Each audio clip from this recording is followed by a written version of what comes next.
back its kids agriculture as a means to build a stronger country's economy.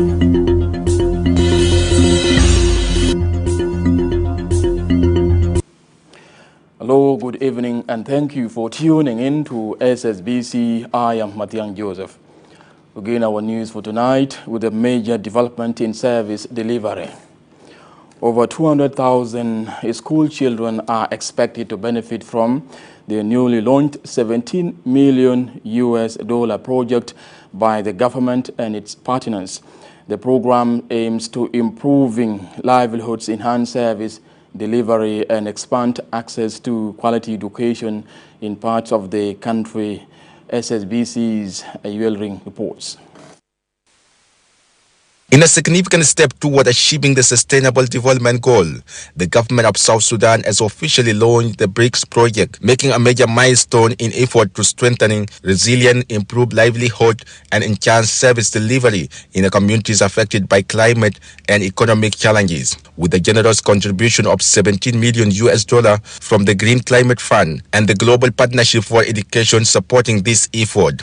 Addressing the occasion, Vice President for Service Cluster Josephine Joseph Lago said the government expects positive outcome in learning environment and better results for the children in areas most affected by the climate change. We have also heard from His Excellency President of the Republic that he prioritizes education. Education is one of the sectors the President himself has prioritized. So with that, we will expect some changes, we will expect some outcomes, positive outcomes. And one of the outcomes we will expect will be improved learning environment and outcome for children in climate vulnerability areas. The Minister of General Education and Instruction, Kuyok Abol Kuyok, commended the donors for their continued support, noting their role in helping the government build a strong system to withstand the crisis. The Green Climate Fund, GCF, and the Global Partnership for Education, GPE, and all the back donors, we offer our deepest gratitude. Your co-funding of this pioneering initiative is a powerful validation of our shared commitment.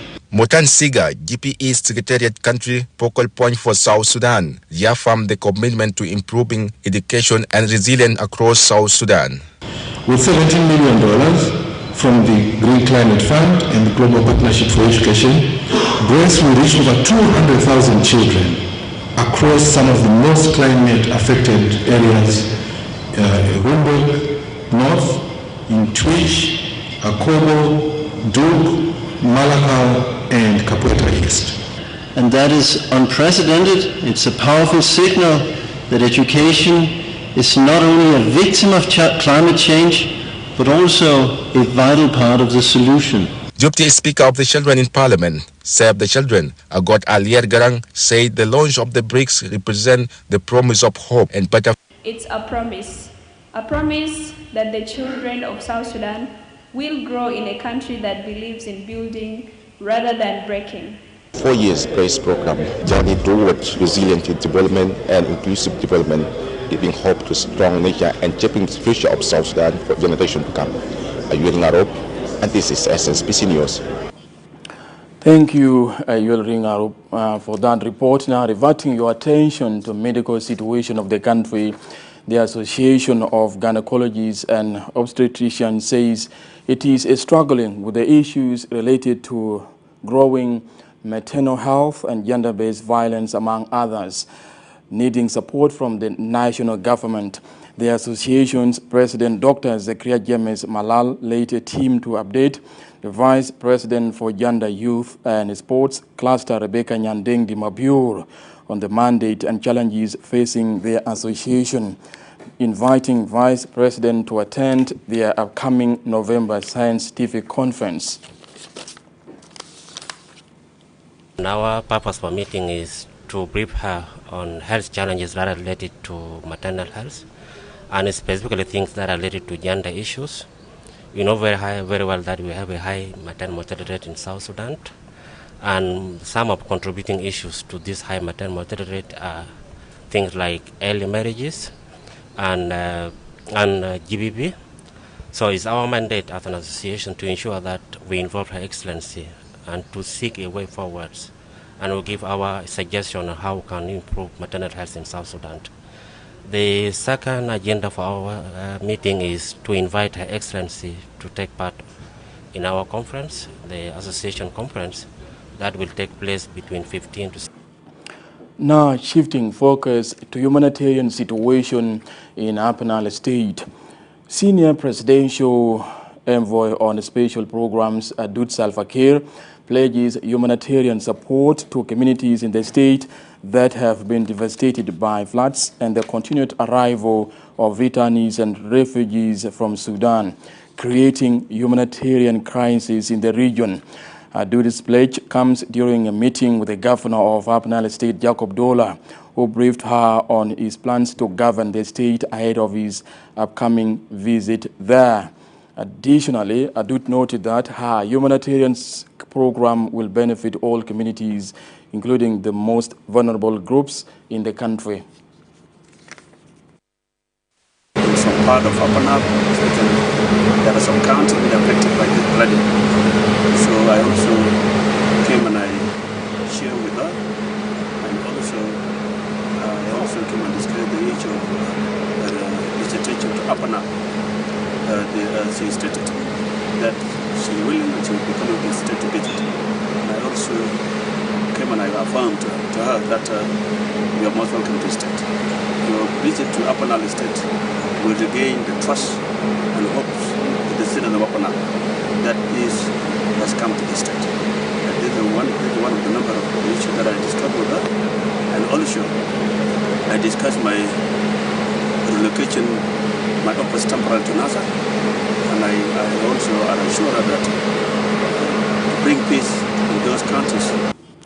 Now crossing over to New York City, United Nations General Headquarters, where the government has reaffirmed its commitment to peace, security, and stability in the Abyei region.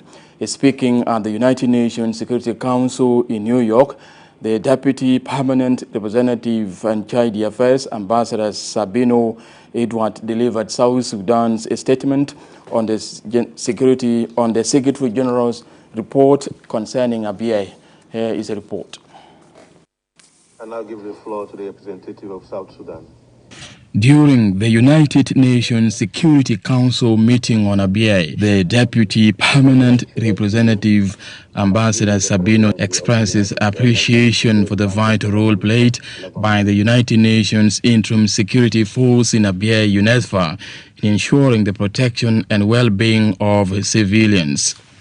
He stresses that the presence of the South Sudan People's Defense Forces within its own territories is exclusively to protect communities and prevent intercommunal conflicts in the region. UNISFA, the government of the Republic of South Sudan, wishes to express its appreciation for the vital role played by UNISFA in ensuring the security, protection, and the well-being of the people of Abyei. We value the genuine efforts aimed at improving the lives and livelihoods of our people in Abyei. We also welcome many elements of the Secretary General's report and the ongoing endeavors toward stability and security in Abyei. He dismisses allegations of status of forces agreement violations as generalized, elucidating that administrative delays or searches are based on legitimate procedures and credible intelligence. South Sudan has no intention to hinder or intervene in UNISFA's mandate. The presence of South Sudan Defense Forces, SSPDF, in South Sudan's territories is meant to protect civilians and discourage inter-rivalry. Mr. President, in regard to the allegations of software violations, South Sudan feels that these are often generalized and lack specificity. Incidents of searches or delays in issuing tax exemptions should not be misinterpreted Sabino reiterated South Sudan's commitment to cooperating with the UNESCO and the international community to ensure lasting peace and stability in Abyei, affirming that the region remains one of the South Sudan's top national priorities. The statement comes as the United Nations Security Council reviews the Secretary General's latest report and discusses the future of UNESFA's mandate in the disputed Abyei area. Reporting for SSBC News, Mathiang Joseph. Now from New York City to Doha, Qatar, where South Sudan has reaffirmed its commitment to strengthening social welfare programs at a major global summit. The government says protecting vulnerable communities remains a top national priority. SSBC's Abraham Felix. As the Second World Summit for Social Development continues in Doha, Qatar, South Sudan is using the platform to emphasize its commitment to protecting vulnerable communities through enhanced policies and capacity-building frameworks. Representing President Salva Kiir, the Minister of Foreign Affairs and International Cooperation, Mande Simaya Kumba, outlined the government focus on expanding social protection programs, including safeguarding vulnerable households and supporting community livelihood projects aimed at empowering women and youth. The minister remarks underscore Juba's broader commitment to tackling social challenges and promoting inclusive growth. Our vision as a government is clear: a peaceful, inclusive, and prosperous South Sudan, where every citizen can live in dignity and realize their full potential. We are therefore prioritizing social protection programs, including the productive safety net program, cash transfers, and vulnerable households. In a separate engagement, Minister Kumba held a bilateral meeting with Qatar Minister of State for Foreign Trade, Dr. Ahmed bin Mohammed Al Sayed. Discussion centered on deepening strategic partnership and expanding cooperation in trade, investment, and agriculture. The minister also met with prominent Qatari businessman Faisal bin Qasim, exploring new opportunities for Qatar investment in South Sudan developing economy.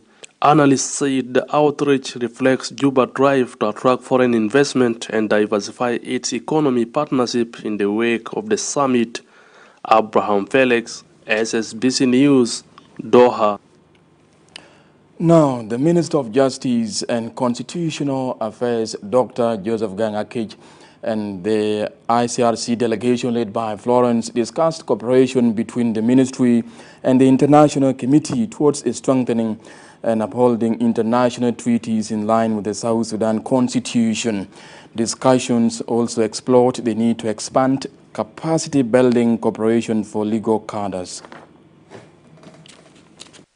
The Ministry of Justice and Constitutional Affairs welcomes the work of ICRC, which has been tremendous in helping this country and this ministry in many areas. The ICRC is an independent organization that supports and promotes ISL, the International Humanitarian Law. The Republic of South Sudan commits to international humanitarian law obligations consistent with our constitutional order. We welcome the collaboration we've had, and we look forward to deepening cooperation with ICRC in the areas of training, in the areas of promotion of access to justice, as well as capacity building of our legal counsel. I'm leaving South Sudan soon, but one of the big achievements I'm proud is the level of cooperation and collaboration we have had with the Ministry of Justice and Constitutional Affairs on international humanitarian law and on some other bodies of laws. And we look forward in the ICRC to continue. The Minister of Presidential Affairs, Africano Mande, echoes President Kiir's directives for teamwork in delivering essential services to their citizens. He reiterated the call while speaking during the office assumption of Valentino Del Maluath as Chief Administrator in the Office of the President. President's Executive Director James Dengwal expresses his gratitude to the President for reappointing him. إدارة مهم بالنسبة لي لأنه في حاجات كتار من بيعرفوا أنا ما بيعرفوا لأنه دي الناس اللي عندهم experience دي الناس اللي بيعرفوا حاجات بلد ماشي شغل بتاعكم واحد أنا متأكد بقدر ودي قوة عشان سياسات بتاع البلد عشان تجاه البلد بمشي فوقه بكون كويس. دين لما نتعاون مع بعض في شغله كل شيء بمشي بطريقة صح. اتفاقات بين الناس ويجوا فاميلي بتاع مكتب الرئيس. الناس اللي قاعدين في حته واحد زي الناس اللي قاعدين في بيت واحد. اللي قاعدين في بيت واحد بيقولوا اسره. لنا حين نعيش الاسره بتاع مكتب الرئيس. ونقدر نتعاون في بعض نحترم بعضنا عشان نقدر نبني الفلوكه قدام بطريقه صح. I will do utmost best to try and prove where there is supposed to be improvement. And I will not be able to do this alone. It is our collective responsibility and our energy and commitment to make sure that we work together and mandate and fulfill the mandate. Now, Juba and Nairobi have agreed to reducing container deposit fee from $5,000 to $1,500 in addition to increasing the grazing period to 45 days. This follows a series of meetings between the Minister of Transport, Rizk Zakaria Hassan, and Kenyan Maritime authorities in Mombasa. SSBC's Martin Justin Kose reports. The Minister of Transport, Rizk Zakaria Hassan, is currently in Kenya's city of Mombasa, leading technical and business delegation to assess the obstacles facing the process of shipping containers to South Sudan. The Governor of Mombasa County, Abdul Samit Sharif Nasir, confirms that his government will do its best to remove obstacles against goods proceeding to South Sudan. We are more than willing to support in any way possible that we need to be able to get done. You have our blessings and our support on that. And without South Sudan having their cargo passing through Mombasa would be a dip in our revenues as well and the economy of Mombasa in general. The Minister of Transport, Rizk Zakaria Hassan, explains that the meeting is part of the surge of sustainable solutions to addressing the issue of high price in the country. We are here based on our mandate to come and assess and evaluate and see how the CSF of South Sudan are being managed here and operating in Mombasa, as well as to craft out the challenges that we are here with His Excellency the Governor. In the same news context, Minister Rizk Zakaria Hassan and his accompanying delegation met with the Director General of the Kenya Maritime Authority, Ome Nyarende, and discussed options to reducing the deposit fees.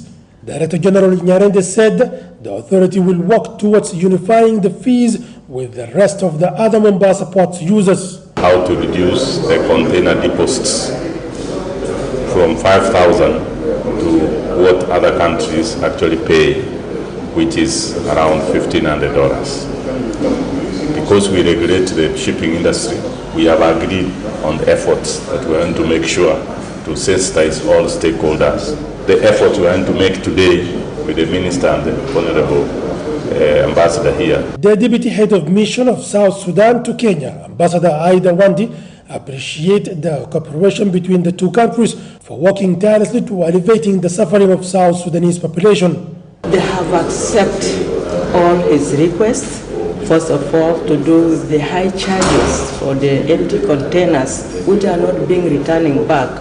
The consumers face the consequences. So we urge also our traders to understand and return the containers. The Ministry of Transport fact-finding and investigation committees are expected to hold a series of meetings and field visits to cover the companies and the port of Mombasa. Martin Justin Paul Kose, SSBC. Now back to Juba. The Minister of Finance and Planning, Dr. Barnaba Bakchol, publicly known as BBC, is sketches plans including agriculture for building a stronger economy as he assumes role on Thursday amid renewed hopes for financial accountability and transparency. SSBC's Habra McCann reports. The neighborhood of Finance Ministry came alive as the Minister of Finance and Planning, Dr. Barnaba Bakchol, returns to finance docket following his reappointment to continue driving the country's economic reform agenda. As he replaces Atyan Ding Atyan, Dr. Barnaba Bakchol outlines his plans that include agriculture, which he says is critical for diversifying economy, appreciating President Kiir for giving him second chance to serve in the finance docket.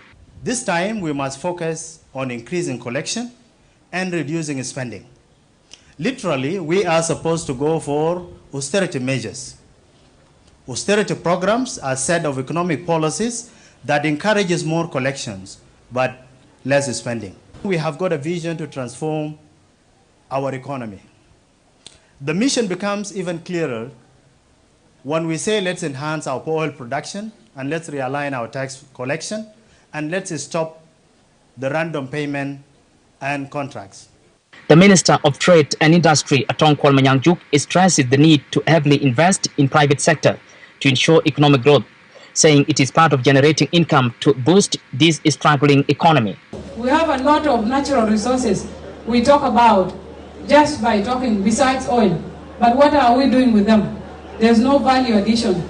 Some of them are exported, and even those countries are the ones who go and add value to even benefit from those resources. Petroleum Ministry Under Secretary Dr. Chol Deng Thon confirmed that South Sudan's oil is safe and affirmed the continued coordination and cooperation with the Ministry of Finance in supporting the welfare of citizens. I can assure you that the oil is flowing to the marine terminal in both Block 1, 2, and 4, Block 5A, and that's the Nile blend, and also Dar blend is flowing to the marine terminal in Sudan from Baloi. So let us rest well in our ears that oil is still flowing. Both the first Under-Secretary for Finance, Garang Majalbol, and Governor of the Bank of South Sudan, Dr. Addis Ababa Otto, reaffirmed commitment to deepening coordination between the two institutions to advance economic policies and maintain currency stability. Staff and supporters welcome him as he begins his duties on Thursday, marking a crucial step in the finance domain. The reappointment of Finance Minister Dr. Barnaba Bakchol is widely viewed as a significant step taken by the President towards economic reforms as he looks for a solution to economic crisis in the country, with citizens now expecting the new minister to begin implementing the reforms starting from where he stopped during his first tenure in office back in 2024. Abraham McCann, SSBC News at the Ministry of... Thank you, Abraham McCann, for that report. Now, exploring the country's humanitarian situation. Amid mounting humanitarian challenges in the country, the Minister of Humanitarian Affairs and Disaster Management, Albino Akola Tak, and the chairperson of the Jikany Community Association, Peter Pok, deliberated on the relief needs of Gwit communities in Unity State. The delegation highlighted the current need for coordinated relief interventions and fostering access to safe drinking water in the region. Came here to explain the situation that our people is living in Unity State. Due to this flood, our people has been displaced, and most of them, they move from areas within Witt County, those with island, and some of them, they are still underwater up to today. Our presence here today is to request the humanitarian assistance to assist with community who are underwater. So the reason we came here, we made an assessment. We went to the ground. That assessment, we made it within Gwit County, about 8 payams. Under those 8 payams. Now, the Union of Journalists of South Sudan, in cooperation with the United Nations Mission in South Sudan, UNMISS, is engaging women media practitioners in political reporting as the country transitions to democratic process in 2026. SSBC's Victor Elias reports.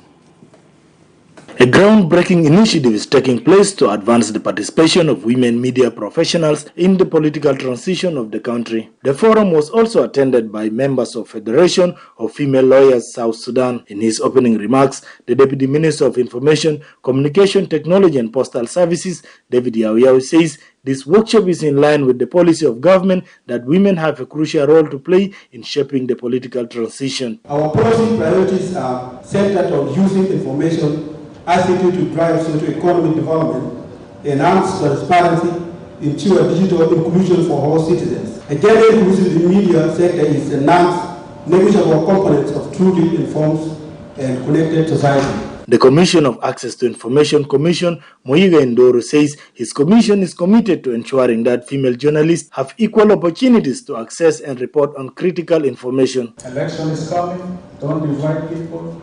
United, whatever you write, whatever you utter, whatever you do, you make sure that the ultimate aim is to bring your people together. And Miss Senior Political Affairs Officer Ndubuzi Obiora says female journalists play critical roles in holding institutions accountable and fostering transparency and inclusivity. Women in the media play a critical role in advancing the agenda for women to play a more substantive role in political decision-making at all levels, national and subnational. Through reporting, storytelling, and other forms of public engagement, women journalists bring perspectives to the national stage, which help to hold institutions accountable and shape narratives that foster inclusivity, transparency, and respect for human rights. The Vice President of Union of Journalists of South Sudan, Ajak Ayak, says their union is committed to promoting gender equality and empowering women journalists in the fraternity. عمل النساء في المجال الإعلامي يمثل تحديا يوميا للتحيز القائم على النوع الاجتماعي، فكل امرأة تتحدث أو تكتب أو تتولى القيادة في هذا المجال تلهم غيرها لتفعل شيء بنفسه، ومن خلال مشاركته في هذه المرحلة الانتقالية لا تكتفي النساء الإعلاميات والمحاميات بنقل التاريخ بل يسهمن في صناعته.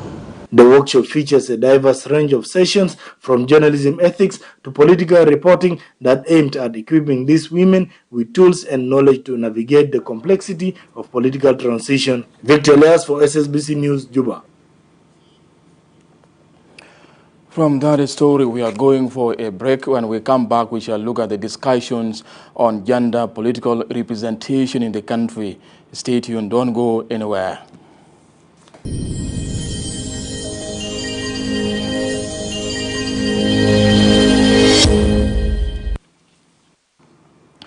Welcome back and thank you for tuning in. Now moving on. The National Transformational Leadership Institute at the University of Juba, in cooperation with the National Ministry of Gender and United Nations Women, is conducting a follow-up on gender equality in public administration to track the implementation of the 35% gender quotas in public administration. SSBC's Abate Simon Godo reports. The program brought together focal persons from government ministries, commissions, legislatures, NGOs, and civil societies to review the progress, status, and challenges. The director of the National Transformational Leadership Institute at the University of Juba, Angelina Bazugba, urged government and public institutions to value the role of women in nation building and peace progress as critical in informing the policy making and implementation. Helped us to identify those gaps as well as to identify areas that need further capacity strengthening, as well as to find ways by which we can promote collaboration between our ministries, as well as coordination. One of the members of the National Parliament, Lily Kiden, the former chairperson for Gender Committee, underscored the concern to promote collaboration and networking for effective narrow the gap in decision-making process. When a female is reborn, like in the Parliament, or is degraded out in the executive position, we need the replacement to be a female, so that the 35% affirmative action will be attained. Not only in the executive, but also in the public institutions. We have like the institutions, like the universities. We need females who are in the decision-making process. Some participants react that numerous strategies must be applied to address girls' and women progress in public administration. In the section 19 and 21 and 22, we must make sure that we are appearing there, so that we make sure that our issues is being reflected. It is very important awareness creation, which now increase by time from time to time, and also therefore what will appeal. So let us be serious, together with the government, through Minister of Education. Let them set a punishment for the earlier pregnancy of students who pregnant from the schools. Together with the men who pregnant or boys. The National Transformational Leadership Institute at the University of Juba employs various approaches, strategies, and inclusive plenary to boost networking for effective and efficient women participation in public institutions. Central Equatorial State Council of Ministers, chaired by Governor Rabi Mujung Emmanuel, listens to a memo on public service training policy presented by the Minister of Labor, Public Service and Human Resource Development. Speaking following the meeting, Information Minister Nyarusuk Patrick James says the document will enable government establishes effective institutions and develop skillful personnel to deliver better services to the people of the state. After the deliberation, the Cabinet deferred the document for some amendments. A memo on the public service training policy. It is a memo that will focus on how the state government of Central Equatoria can develop an effective institution and professional personnel that will deliver services to the Central Equatoria state. But due to some observation from the reading of the memo by the Honorable Minister of Public Service, Human Resource Development, the memo was deferred back to the ministry to go and do some other observation and additional suggestion that was given. The National Communication Authority is organizing Cyber Incidents Management Framework Forum, bringing together members of law enforcement agency and representatives from telecommunication companies. The stakeholders forum aims to ensure coordinated efforts to respond to cyber threat within the country. The Director for Technical Service, Engineer Papiti Okwashi Nyelek, who spoke on behalf of the Director General for National Communication Authority, says the program focuses on identifying communication gaps.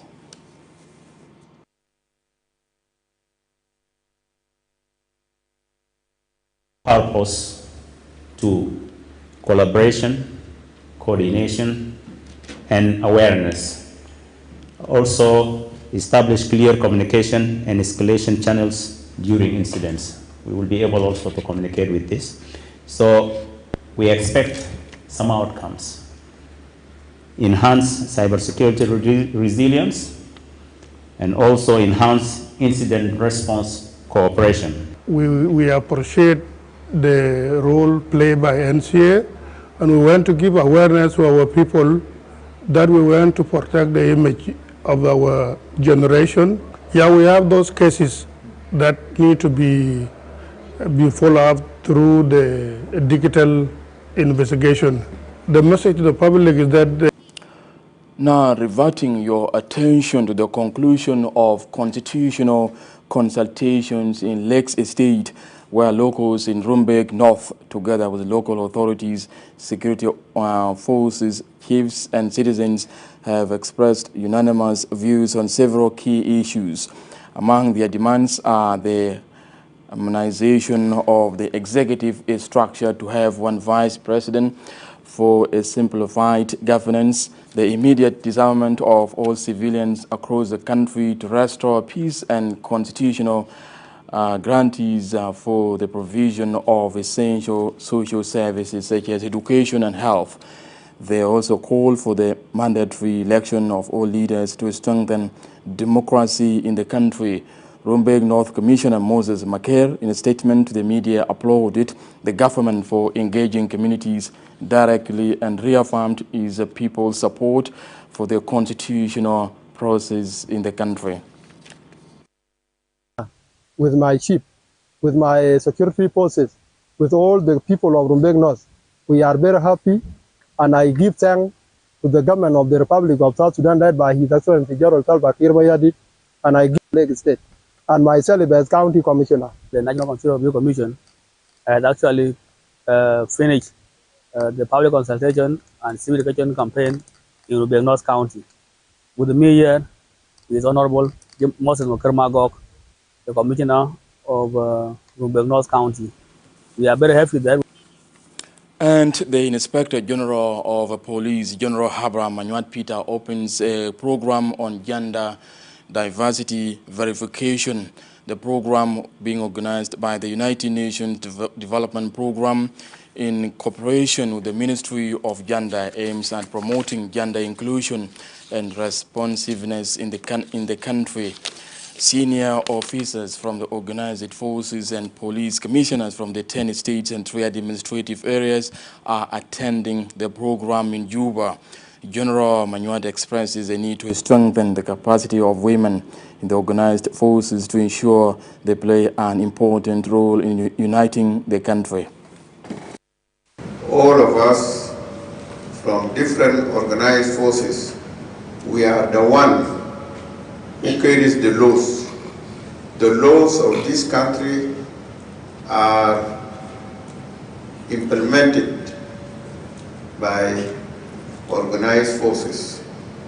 So this need us to be partial, to show example to our citizens so that they can. That's it from me and the team. I am Mathiang Joseph, and thank you for tuning in. Stay tuned for more programs coming up.